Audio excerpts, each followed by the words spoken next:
Exersaayisii tokko tuqaa sadii. Doomeenii fi reenjii barbaadii jedha gaaffii tokkoffaa irratti kan kaa'amee jiru. Doomeenii fi reenjii faankishinii sanuuf kenname kana yeroo baay'ee kan isin ilaaluu qabdanii ishee kanadha warra kaan xii fi waayinii miseensa riil nambarii yoo ta'anii jechuu barbaadeetu. Jen doomeniin keessa riil nambariidha. Maaliif riil nambarii ta'a iddootti andifaayini argattan hin jiru. Kana jechuun iddootti raadikaala negatiivaa iddootti 1/2/0 argattan hin jiru. So riil nambarii keessa buufattan jennaan defaayinii ta'a. Because of that domain is what? Real numberidha. What about range? Rangein keessan immoo positive real numberii ta'a. Maali positive real numberii ta'a? Lakkoofsa kamiyyuu negatiivas positivas yoo as keessa buufattanii x square keessa yoo buufattanii maal isiniif kenna? Positive numberii qofa isiniif kenna jechuudha. Including 0 union 0 jettu jechuudha. This is the range. Kan itti aanu gaaffii lammataati. Gaaffiin lammaffaa immoo draw the graph of relation r given by r'n keessan kana yoo ta'e x y immoo element of real numberidha. Graafota lama inequality lama isiniif kennee jira. Itti aansitanii doomeenii barbaaddu, itti aansitanii reenjii barbaaddu. Akkuma example 8 irratti hojjennedha jechuudha. Let's do this together. Mee waliin haa hojjennu. Relationiin nuuf kennameeru kanadha. Xiyyeeffannaan keenyi inequalitoota kana lamaan irratti xiyyeeffachuu qabnaa jechuudha. Isaan itti fayyadamnee graafota kaa'amna. Kana booda doomeenii reenjii barbaaduun salphaadha jechuudha. Doomeenii keenya mee jalqabaa godhan.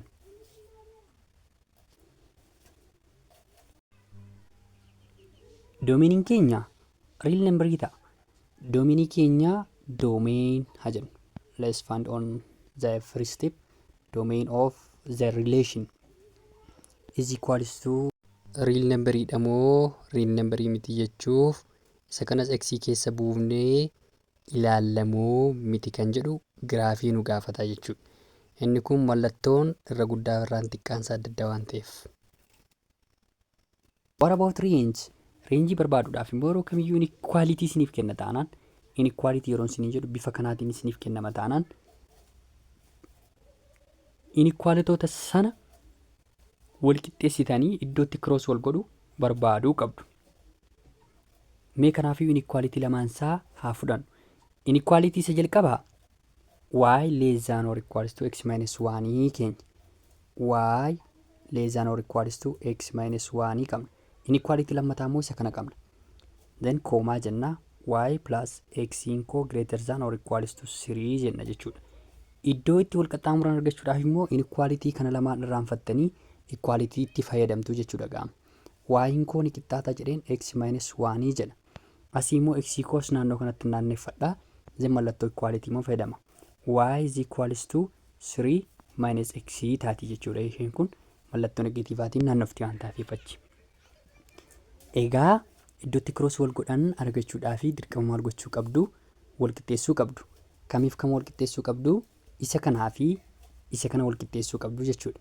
Mee wal isiniifan qixxeessa? X minus 1 koo ni qixxaataa 3 minus x isiniifan jedha. Then x fi x walitti naannessa. X isheen kun bifa ida'uutiin as naannofti. X plus akka speesiin naga'utti x plus x ni qixxaataa 3 plus 1 jedhe. 1 immoo ida'uutiin as naanna'aa jechuudha. Wal jala darbuu isaan lamaan. X fi x maal isiniif kenna? 2x isiniif kenna. 2x ni qixxaataa 3 fi 1 immoo maal isiniif kenna? 4 isiniif kenna. Equals to 4 jettu. Over 2. X meeqa argadheen jiraree? 2 fi 2 keenya wal gattee jirti. X ni qixxaatti 4 over 2 jechuun immoo 2 jechuudha. Ishee kana 4 lamaaf yeroo ta'an 2 sadiif ta'a waan ta'eedhaaf. X koo waan ta'ee jira. Graafota isiniif kenname keessaa tokko isaa fudhattu. Eenyuun fudhattu? Mee graafii isa kanaa fudhannu. Y is equals to 3 minus x. Y then y is equals to 3 minus x fudheera. X koo immoo 2 argadheen jira waan ta'eedhaaf iddoo isaa maalan godhaa? 2 buusaa jechuudha. 2 keessan buusa. Y koo ni qixxaataa 3 minus 2 taati. Y koo meeqa taati? Ishee kan yeroo walirraa dhistanii tokko isiniif kenniti waan ta'a jechuudha. Bakka kiroosii baruudhaa fi bifa koordineetiin ka'uu qabdu. X koomaa y jettanii. X koomaa y yeroo jettan x koo 2 argadheen jira 2 barreessa jechuudha. So 2 koomaa y koomaa meeqa argadheen jira 1 argadheen jira jechuudha. 1 koo kun as jirti waan ta'eedhaaf. Then 1 iddoo kanatti cross wal godha giraafiin koo jechuudha. Kan itti aanee dhufu interceptoota barbaaduudha. The second step is intercepts. Roman number 1 irratti interceptii giraafii isa jalqabaatiif hin barbaada. Intercept for equation what? Equation inni jalqabaa equationoota kana lamaanan qaba. Kanaa fi kanatti fayyadameen interceptiinis so x interceptii kan giraafii waanii barbaaduudhaaf jecha giraafiin koo y is equals to x minus 1 qaba. X intercept jedhennaan immoo y koo 0 godhaan jedheera. Y is equals to 0 jettu jechuudha. Then iddoo y maal gootu 0 buufattu. Yeroo 0 buufattanii kun implies jettanii 0 ni qixxaataa x minus 1 ta'a. X'n kuma meeqa ta'a jechuudha. 1 as naannofti positive 1 taati jechuudha. 1 argadheen jira. Bifa koordineetiin keessu bifa koordineetii yeroo keessanii x koomaa y is equals to x 1 argadhe y immoo 0 dha. Itti aansee y interceptiin barbaada. Roman number 2 y intercept kan isaa immoo x equals to 0 fudhattu. Ammas giraaficha kamidha kan giraafii isa jalqabaa jechaa jirra is equals to x minus 1 jechuudha. Kan y is equals to 3 minus x ganaa itti deebi'aan jira. Kanaaf iyyuu ammaaf kan nuti hojjechaa jirru isa jalqabaati jechuudha. X 0 buustu 0 buuftan y keessa meeqa ta'are minus 1 ta'a jechuudha. Ofii keessan solve gochuu ni dandeessu. Bifa koordineetii yeroo kaa'u x koomaa y meeqa 0 koomaa minus 1 ta'a. Roman number 3 again x intercept for what? X intercept y equals to 0 jedha. Inni kuni kan giraafii isa kamiiti yoo naan jettanii kan giraafii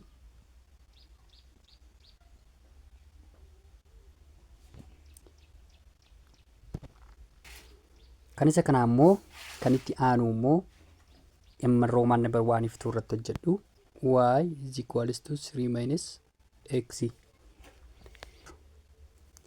y is equals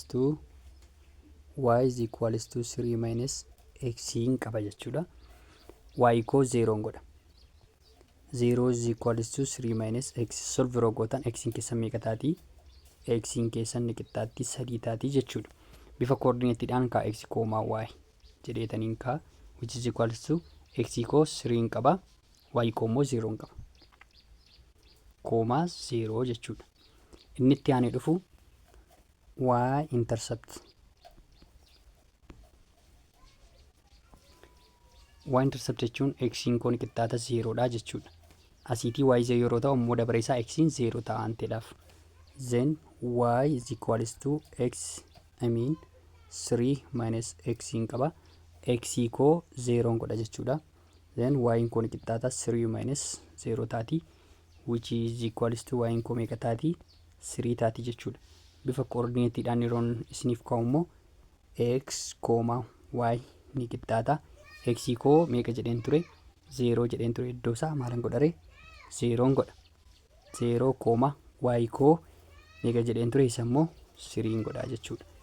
So x kun immoo y.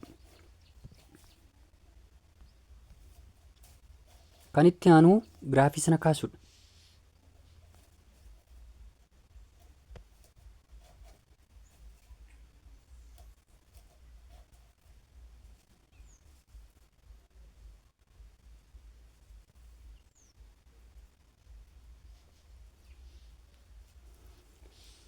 Jalqaba interceptiiwwan barreeffattu jechuudha. Giraafii lamaan saayyuu kaasuudhaaf fi giraafii kan isa lammataa kaasuudhaaf Giraafii lama kaasaa jirra waan ta'eedhaaf obsa isin barbaada.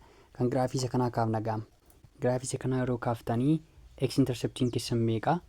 X intercept kunoo 1,0 qabdu.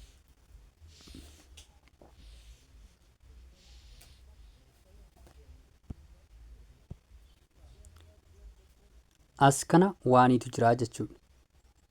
Waaniin qabas kana.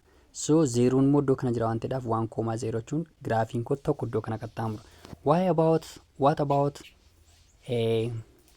y intercept? Y interceptiin kun immoo roomaan number 2 irra jira. Roomaan number 2 irratti hojjedheen jira waan ta'eedhaaf isa immoo meeqa argadheen jira? Roomaan number 2 irratti 0,-1 argadheen jira. 0,-1. Zeeroon kan lamaan saniifiyyuu handhuura waan ta'eef iddoo kanatti hojjeta. -1 immoo kan y axis irratti argamu iddoo kanatti argamaa jechuudha. Iddoo kana qaxxaamura giraafiin koo kan isa kamii? Giraafii kan isa jalqabaa. Giraafii isaa y'n koo ni qixxaataa x-1 jedhu jechuudha. Giraafichi dirqama kana keessa ba'uu qaba. Isuma lamaan dheeressitu jechuudha. So yeroon isa dheeressu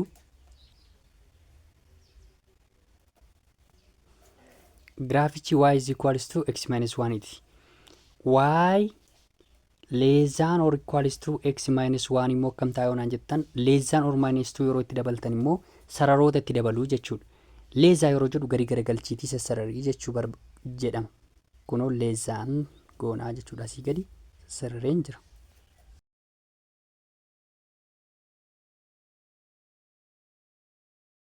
Kan giraafii lammataa kaafna.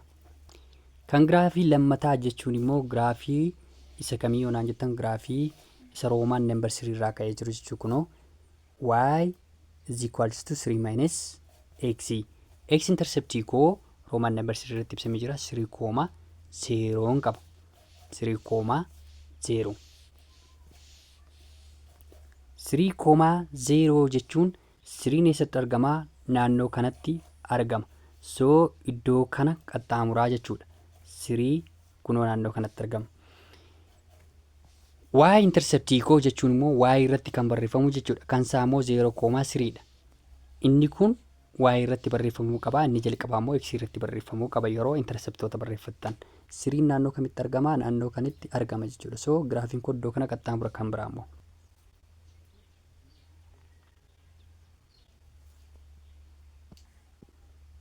Giraafichi kana keessa kan qaxxaamuredha jechuudha. Kana keessa kan qaxxaamuredha. Giraafiin isa kanaa giraafiin isaa y is equals to 3 minus x ti. Garuu kan inni na gaafate immoo y greater than or equals to 3 minus x dha. Yeroo greater than or equals to jettan immoo mallattoolee isa sararaatti dabaltu jechuudha. Greater jechuun ol garagalaa jechuudha. Less than yeroo isiniin jedhu gadi garagashiitii dibidha. Yeroo greater isiniin jedhu immoo ol garagashiitii dibii jechuudha. So ol garagashii yeroo isinii dibuu akkas galagalaa jechuudha giraafiin keenya.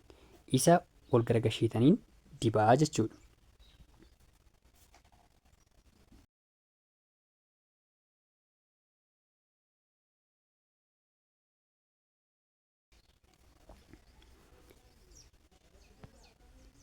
Tuu koomaa waan irratti wal qaxxaamura. 2,1 gaditti fudhannaa jechuudha. Kana jechuun giraafiin keenyi isa kam ta'uu qaba? Giraafii iddootti cross wal godhaniiran. Giraafii keenyi isa kanadha jechuudha.